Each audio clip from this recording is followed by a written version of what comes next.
रविवार को मेरठ की धरती से प्रधानमंत्री नरेंद्र मोदी ने एक बार फिर भ्रष्टाचार का जिक्र करते हुए विपक्ष पर करारा प्रहार किया। मोदी ने कहा कि भ्रष्टाचार पर प्रहार मोदी की गारंटी है। सवाल है कि भ्रष्टाचार पर मोदी के प्रहार के बाद विपक्ष में इतना हाहाकार क्यों मचा हुआ है। सुप्रीम कोर्ट तक जमानत नहीं मिल रही है और इसलिए कई बड़े बड़े भ्रष्टाचारियों को कोर्ट के चक्कर लगाने पड़ रहे हैं।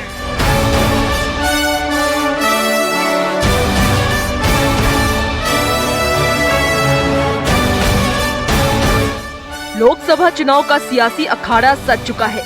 सियासी बयानों के तीर चल रहे हैं। रविवार को मेरठ की धरती से पीएम मोदी ने भ्रष्टाचार का जिक्र कर विपक्ष पर इतना तीखा वार किया कि पूरे विपक्ष में हाहाकार मच गया। मोदी ने मेरठ से भ्रष्टाचार पर वार किया तो दिल्ली के रामलीला मैदान से विपक्षी नेताओं ने जांच एजेंसियों के दुरुपयोग का आरोप लगा दिया। अभी बिहार चले जाइए, कई हमारे नेताओं पे छापेमारी चल रही है। कई जगह ईटी का रेप चल रहा है, आईटी का रेप चल रहा है, लेकिन हम लोग घबराने वाले लोग नहीं। विपक्ष की तरफ से बार बार जांच एजेंसियों के दुरुपयोग के आरोप का जवाब पीएम मोदी ने एक निजी टीवी चैनल पर दिए एक इंटरव्यू में दिया। पीएम ने कहा कि ईडी एक स्वतंत्र एजेंसी है। ईडी ने काम क्या किया है? एक स्वतंत्र एजेंसी है, वो स्वतंत्र रूप से काम कर रही है। न उसे हम रोकते हैं, न उसे हम भेजते हैं। उसको स्वतंत्र रूप से काम करना होगा और कोर्ट के तराजू में उसको सही निकलना है। भ्रष्टाचार पर मोदी के प्रहार के बाद पूरी बीजेपी आक्रामक हो गई है। बिहार से लेकर झारखंड तक के तमाम नेताओं ने भ्रष्टाचार के मुद्दे पर विपक्ष को घेरना शुरू कर दिया है। जो महागठबंधन के लोग हैं, उनके घोटाले को, उनके भ्रष्टाचार को, उनके भाई भतीजावाद को, परिवारवाद को और तुष्टीकरण को जब आप देखेंगे तो ये लोग क्या बोलेंगे। भ्रष्टाचार के मुद्दे पर जिस ढंग से बीजेपी हमलावर हुई है, उसको देखकर तो यही लग रहा है कि 2024 के लोकसभा चुनाव में भ्रष्टाचार ही सबसे बड़ा मुद्दा बन रहा है। Bureau report, news 18। और चुनाव में भ्रष्टाचार की चर्चा को समझिए। प्रधानमंत्री मोदी हमेशा से भ्रष्टाचार के खिलाफ बोलते रहे। मोदी हमेशा से भ्रष्टाचार पर कार्रवाई की बात कहते हैं और लोकसभा चुनाव के पहले विपक्ष के कई नेता जेल में हैं। भ्रष्टाचार के आरोप में झारखंड के पूर्व सीएम हेमंत सोरेन जेल में हैं, तो दिल्ली के मुख्यमंत्री अरविंद केजरीवाल शराब घोटाले में जेल में बंद है। चुनाव के मौसम में विपक्षी दल इन कार्रवाइयों के खिलाफ माहौल बनाने में लगा हुआ है। विपक्ष के नेता कार्रवाई को राजनीति से प्रेरित बताते हैं और सरकार पर जांच एजेंसियों के दुरुपयोग का भी आरोप लगाते हैं। विपक्ष के आरोपों का मोदी ने फिर से जवाब देते हुए कह दिया कि भ्रष्टाचार के खिलाफ कार्रवाई लगातार जारी रहेगी और जिन लोगों ने भी गलत किया है उन पर सख्त कार्रवाई होगी। मोदी ने यह भी कह डाला कि अगर गलत नहीं होते तो ऐसे लोगों को कोर्ट से इतना बड़ा झटका आखिर क्यों लगता। बहरहाल इस वक्त पक्ष विपक्ष दोनों अपनी अपनी बातों को साझा कर रहा है, लेकिन इस वक्त यही नजर आ रहा है कि विपक्ष के कई नेता जेल की सजा काट रहे हैं। बढ़ते हैं आगे। एक निजी चैनल से बात करते हुए प्रधानमंत्री मोदी ने इलेक्टोरल बॉन्ड के मुद्दे पर विपक्ष को घेरा। मोदी ने कहा कि चुनावी बॉन्ड का विरोध करने वालों का पछतावा जरूर होगा।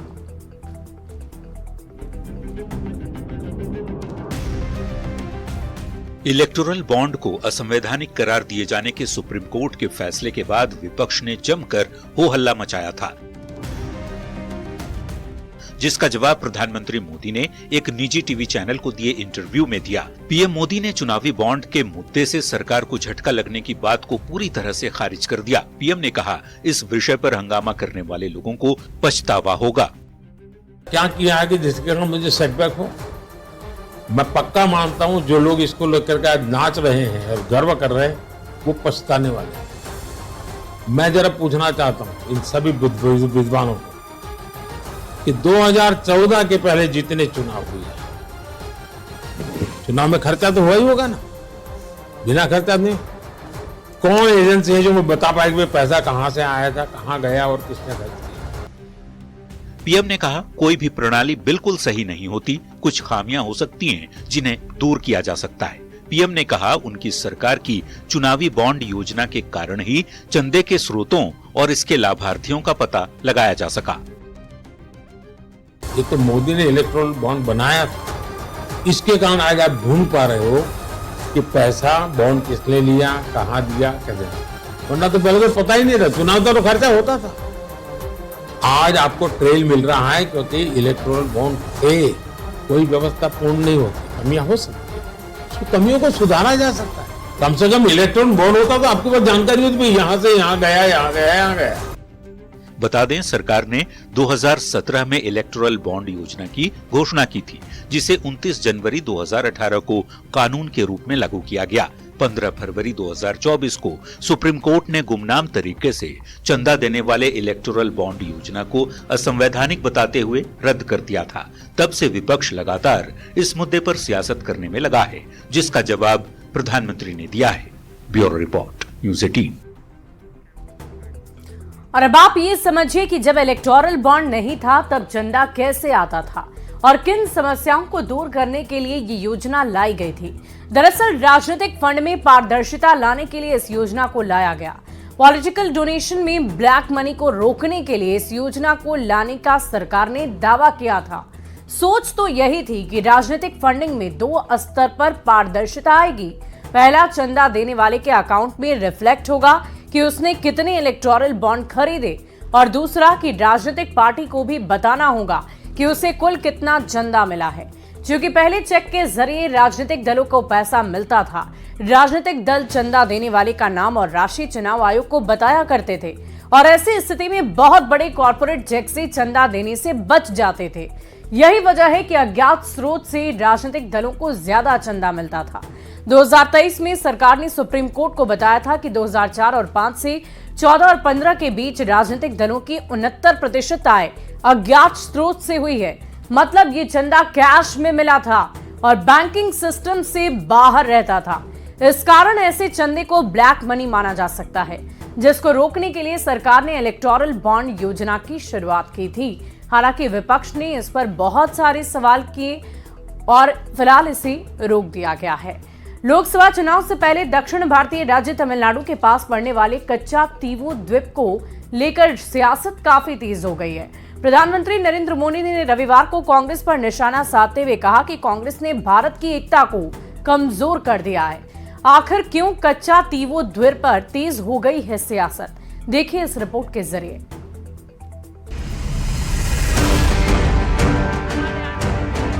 आज ही कांग्रेस का ये एक और देश विरोधी कारनामा देश के सामने आया है। लोकसभा चुनाव से पहले प्रधानमंत्री नरेंद्र मोदी लगातार एक के बाद एक हमले विरोधियों पर कर रहे हैं।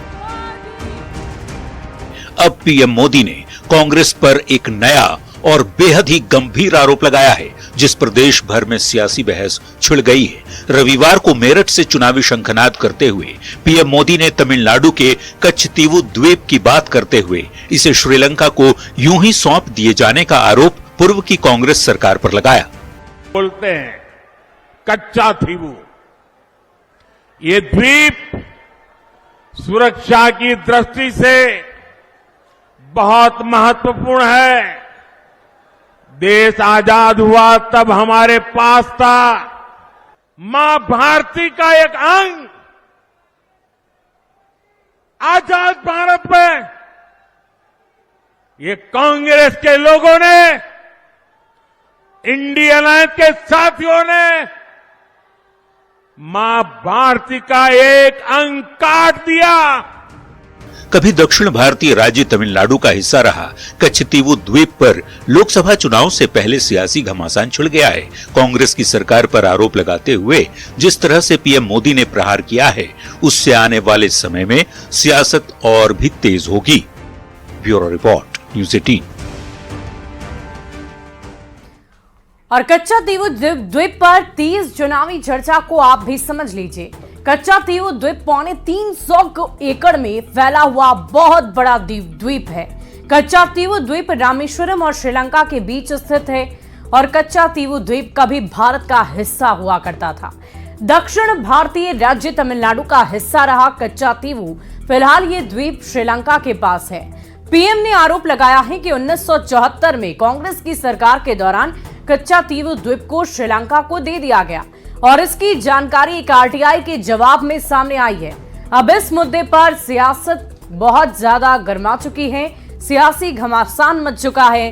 पीएम के जवाब के बाद बीजेपी इस मुद्दे पर कांग्रेस को घेरती हुई नजर आ रही है, जबकि कांग्रेस का कहना है कि साल 2014 तक इस द्वीप पर भारतीय मछुआरों को मछली मारने की छूट दी गई थी। बढ़ते हैं आगे। दिल्ली के मुख्यमंत्री अरविंद केजरीवाल को राउज एवेन्यू कोर्ट से बहुत बड़ा झटका लगा है। कोर्ट ने शराब घोटाले मामले में उन्हें 15 दिनों की न्यायिक हिरासत में भेज दिया है।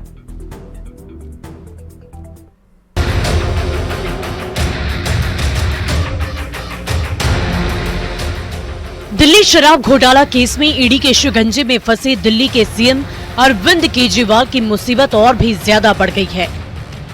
दिल्ली की राउज एवेन्यू कोर्ट ने केजरीवाल को 15 दिनों की न्यायिक हिरासत में भेज दिया है। सोमवार को केजरीवाल की रिमांड अवधि खत्म हो रही थी। ऐसे में ईडी ने कोर्ट में उन्हें पेश किया।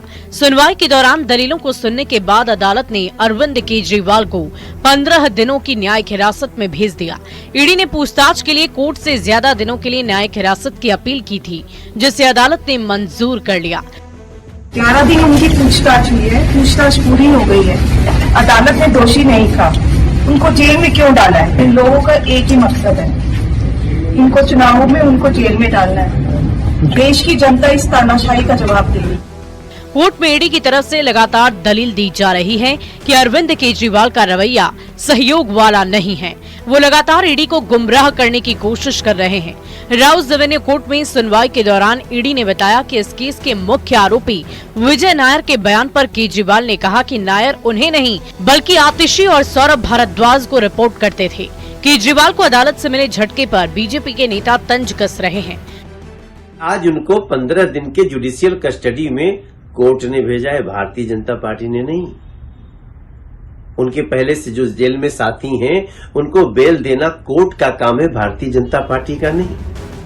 आपको बता दें कि दिल्ली की राउज एवेन्यू कोर्ट ने 28 मार्च को सीएम केजरीवाल की रिमांड 4 दिनों के लिए बढ़ा दी थी। इससे पहले 21 मार्च को ईडी ने अरविंद केजरीवाल को उनके आवास से गिरफ्तार कर लिया था। ईडी ने उन्हें 22 मार्च को अदालत में पेश किया था। इसके बाद कोर्ट ने उन्हें 6 दिन की कस्टडी में भेज दिया था। Bureau report, news 18। और केजरीवाल की एक ऐसी चुनावी चाल है, इसे आपको समझाते हैं। दरअसल भ्रष्टाचार के खिलाफ वादा कर केजरीवाल सरकार में आ गए।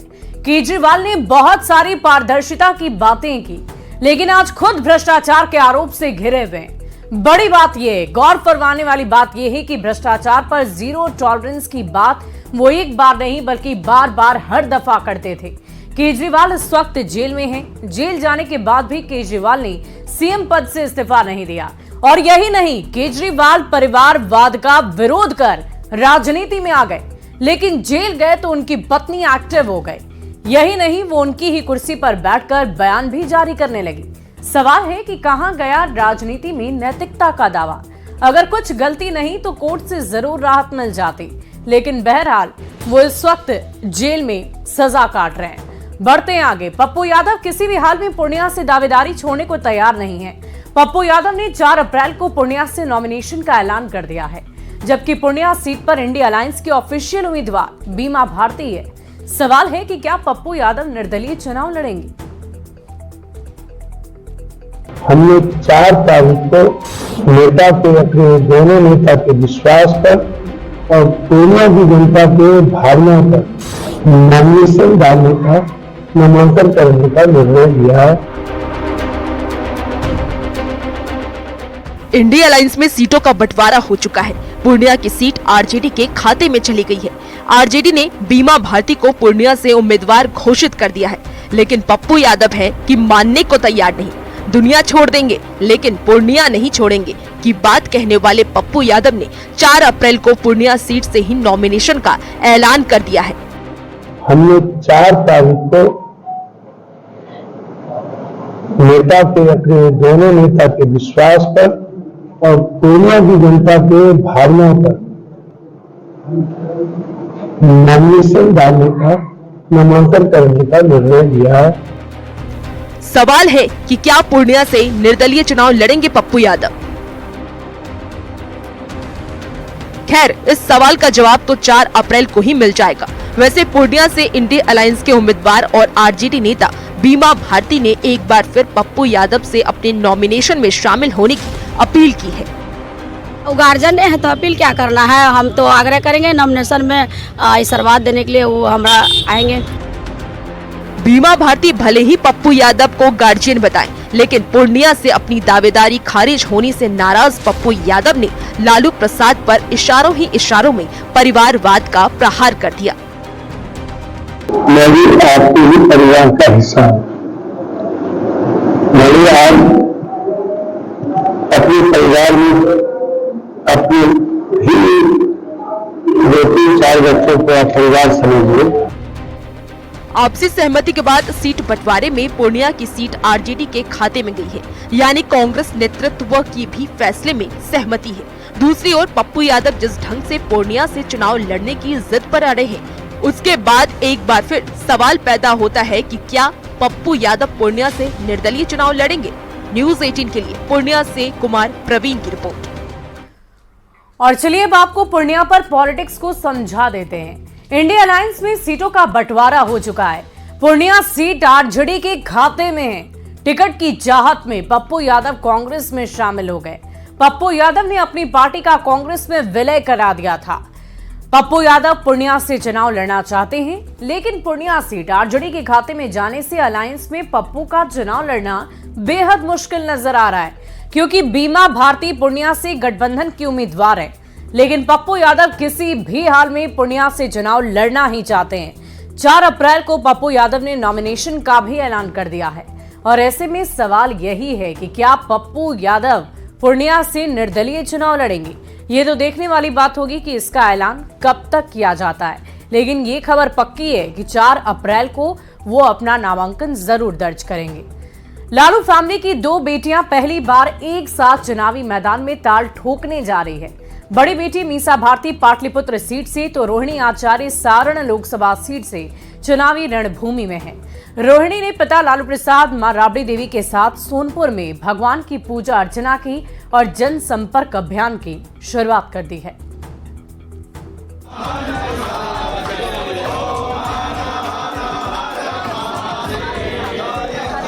लालू परिवार एक बार फिर भगवान की शरण में है। खुद लालू प्रसाद, पत्नी राबड़ी देवी और 2 बेटियां मीसा भारती और रोहिणी आचार्य के साथ सोनपुर के बाबा हरिहर नाथ के द्वार पर मत्था टेका, भगवान का आशीर्वाद लिया।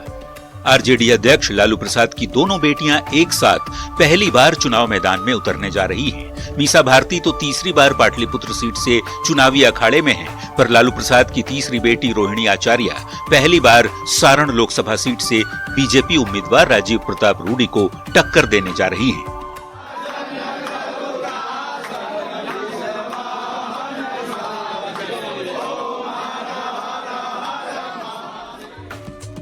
हरिहरनाथ मंदिर में पूजा अर्चना करने के बाद मीसा भारती ने दावा किया कि केवल सारण ही नहीं, सभी लोकसभा सीटों पर भगवान का आशीर्वाद हमें मिलने जा रहा है।